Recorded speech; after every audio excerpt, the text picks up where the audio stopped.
So guys, what's going on? Hope you guys are well. Hope you guys are staying safe. Smash the like button, hit the subscribe button if you're new to the channel, guys, and share the video as always. I know you guys always share my video. Guys, I want to get into talking about a topic that arose yesterday. Demetrius Andrade has been ordered by the WBO that he must fight Janibek by November 17th, or I think he'd have to vacate his belt. Let's see what this article says. The next fight for Janibek Alimkhanuly, I don't know how to say Janibek, I'll say. Next fight for Janibek will either be a first shot at the full WBO middleweight title or his first official defense of the belt. A destructive second round knockout of England's Danny Dingham saw Kazakhstan. So reading from the first bit, it says he'll either get a shot at the WBO middleweight title or he'll have a defense. So that means, it probably means if Andrade vacates, that Janibek will be instated as the full WBO middleweight champion and he'll be defending his world title. So let's read this. Days before the fight, both fighters were notified to the WBO that to confirm the winner would be next in line for full WBO titleist Demetrius Andrade, who previously sought an interim super middleweight title but is now on the hook for a mandatory defense, which must take place by no later than November 17th, or 180 days from last Sunday's fight. So WBO middleweight champion has up to 180 days after Janibek Dingham bout to medically and physically be ready, willing to be able to fight the winner of Janibek. So chairman WBO head, okay, so yeah, which is obtained by Boxing C, Matchroom Boxing Management teams for Andrade. Okay, so it says here the title consolidation fight is expected to be ordered 60 days after Alimkhanuly and so Janibek and Dingham, which places the call on around July 20th. From there, Andrade and Janibek will have 30 days to work out before a purse bid hearing is ordered to determine promotional rights. The two sides have already been down this road. The fight was formally ordered last November, less than 2 weeks after both fighters posted a knockout wins one night apart. Andrade stopped Jason Quigley, and Janibek stopped former secondary WBO Hassan and Dam in the 8th round. Okay.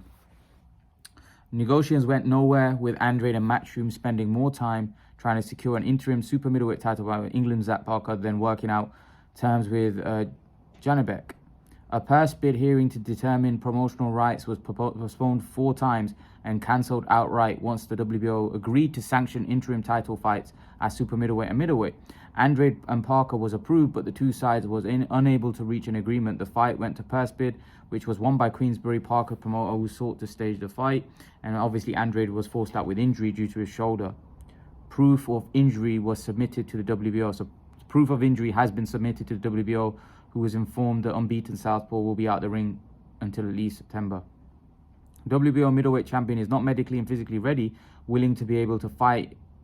The term provided herein, the WBO middleweight championship will be declared vacant.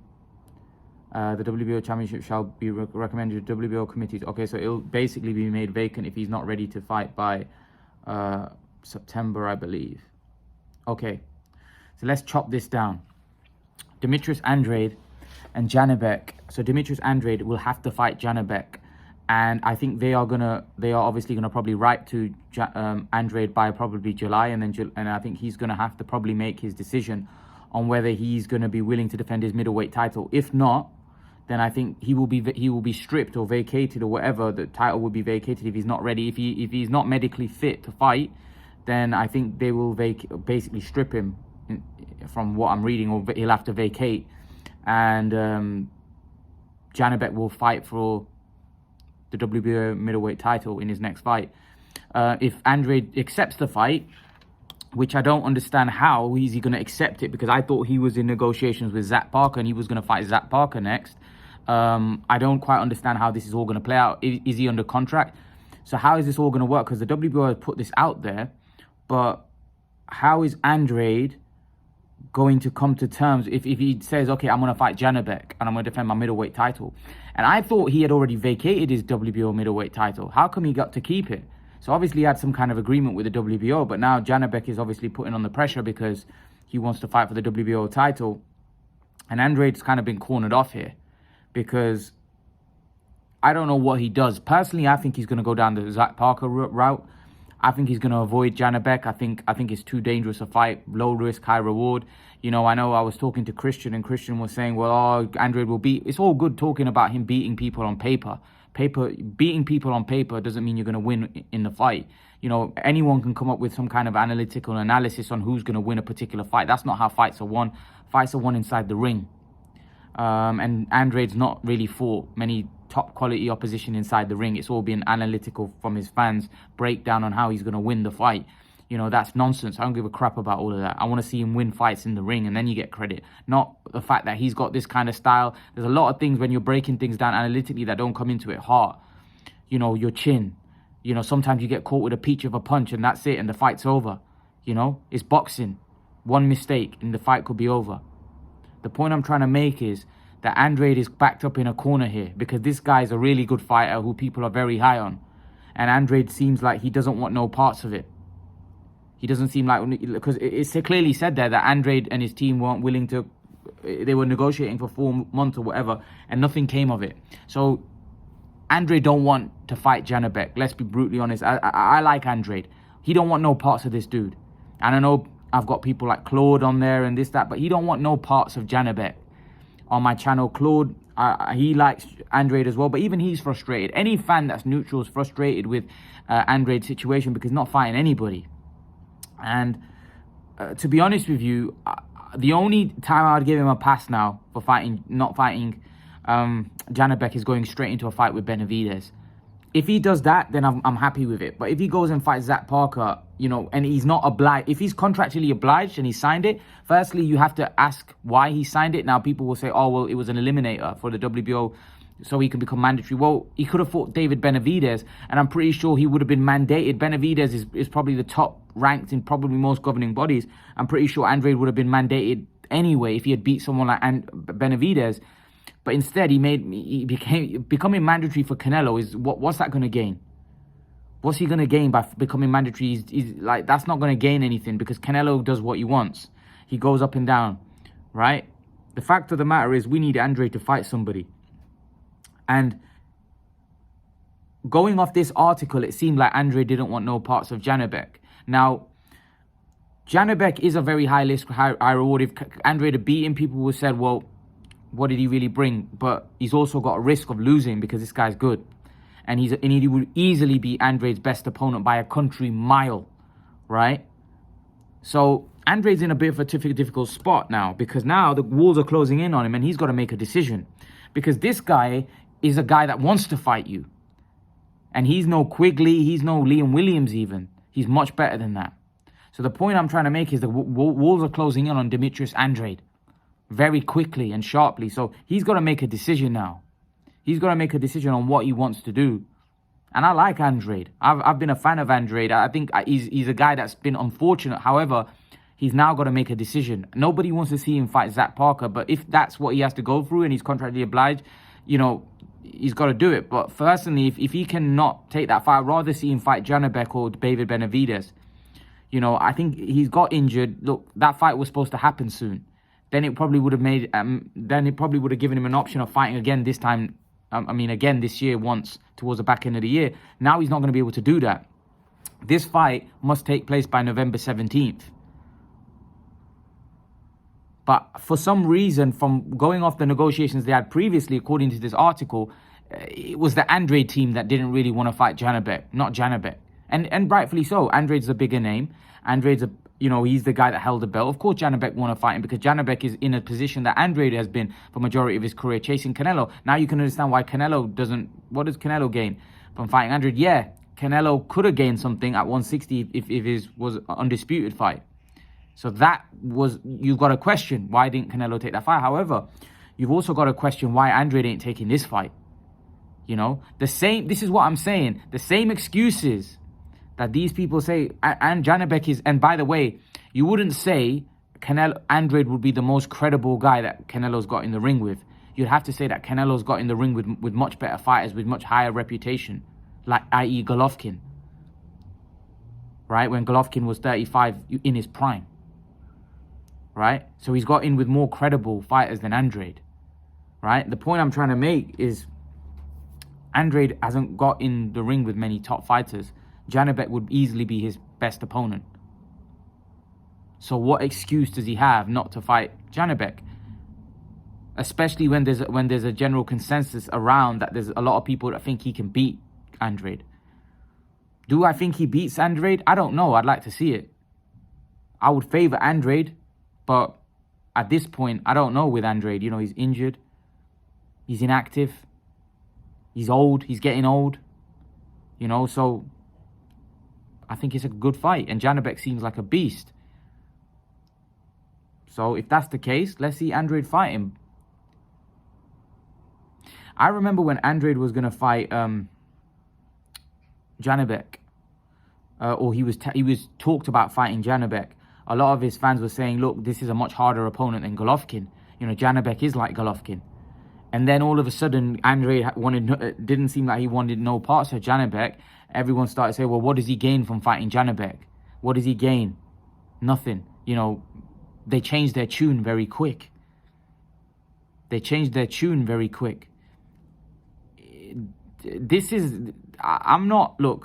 I don't know what the contractual situation is with Zach Parker, but I'm not that interested in that fight, personally. If he has to go with it, fair enough. But that's another one of his opponents that he's been fighting of late. People talk about Canelo fighting European fighters. This guy has been on a European tour for a while now. His last couple of fights were Quigley, Williams, and Zach Parker. If I'm not mistaken, all three are British fighters. And not even the top tier. So like Canelo was fighting the top tier, Callum Smith, like he's fought guys like Amir Khan, Callum Smith, Billy Joe. These are the top brash fighters. You know, these are the world champions. These are the guys that have, you know, at the top of the, you know, British boxing. This guy's fighting guys that have never been world champions. Quigley, you know, Williams, and Zach Parker. These have never been world champions.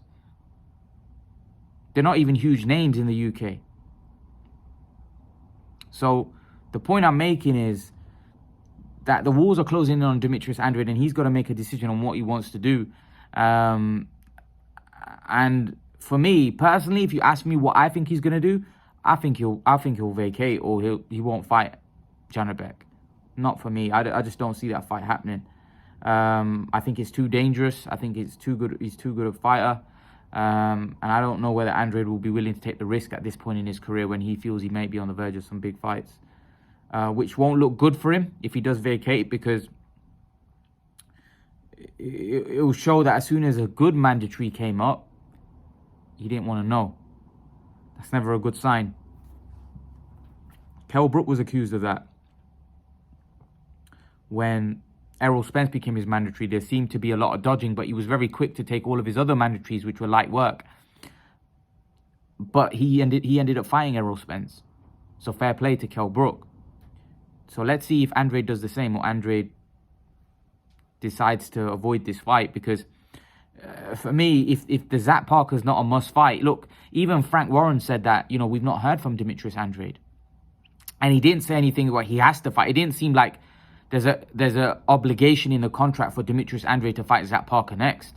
There doesn't seem like there is. And I think the WBO have also cancelled that to being an eliminator, if I'm not mistaken. I read something. I might be wrong. Don't quote me on that. But I think they might have cancelled that being an eliminator as well, the Andrade-Zach Parker fight.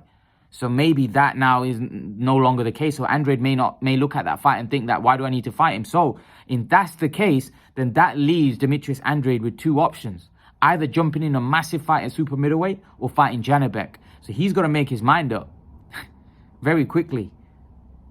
I reckon there's probably going to be a case where he might vacate and use the fact that he's injured, you know, for a reason not to fight him maybe. Obviously, he has submitted his medical stuff to WBO. So, you know, he's obviously done what he needed to do in terms of his obligations. But now it's about his career. and where he goes. And it comes down to Demetrius Andrade, really, and what he wants to do, what he stands for. Does he want to go in a fight with Janibek and feel like he can beat Janibek? If that's the case, then he should fight him and defend his title. If he thinks that, you know what, I don't want to fight at middleweight anymore, I want to go up to super middleweight and showcase my talents there, then do that. But fight somebody that's a top tier super middleweight. Fight a Clay LePlante. Fight a David Benavidez. Let's not forget, this fight could be made quite easily. So again, I don't know how easily that the Andrade Benavidez fight can be made, but those are the type of names that we want to see Andrade in with next. Not these guys that he's been fighting of late. No, we want to see him in there with a Janibek. You see, that would be a pretty big fight, and that would be a fight, one of Demetrius Andrade fights that I would be excited about. Like when Andrade was going to fight Billy Joe, I was excited about it because I knew he was going in there with somebody that could fight, or somebody that I consider a good fighter. You know, if he goes in there with Janibek or he goes in there with David Benavidez, I'd be excited because they're going in with somebody that I know that is a good fighter. Going in there with Zach Parker, again, Zach Parker might be a good fighter. I've seen him fight a little bit, but, you know, someone like Andrade should deal with Zach Parker. But again, I don't see the benefit of him fighting someone like Zach Parker because he's going to get literally zero credit. You know, if he beats Janibek, he's not going to get zero credit. People rate Janibek. So that would be a very credible win. And right now, Janibek is on the lips of many boxing fans' tongues. So if he goes in there and does a job on Janibek, Andrade's reputation and resume is going to improve, for sure. You know, people may look at him in a different light than they look at him now. People right now look at Andrade as a joke. Some people do. His fans, you know, hardcore fans may not, but some people, some boxing fans don't look at Andrade in a great light because they think this guy's not fought nobody. But he has an opportunity to potentially fight this guy and beat him and then be looked in a much different way. But that'll all boil down to what Demetrius Andrade wants to do and whether it will be fit in time to fight this guy. I'm pretty sure that look, let's see, man. Let's see what happens. Let's see if what Demetrius Andrade decides to do.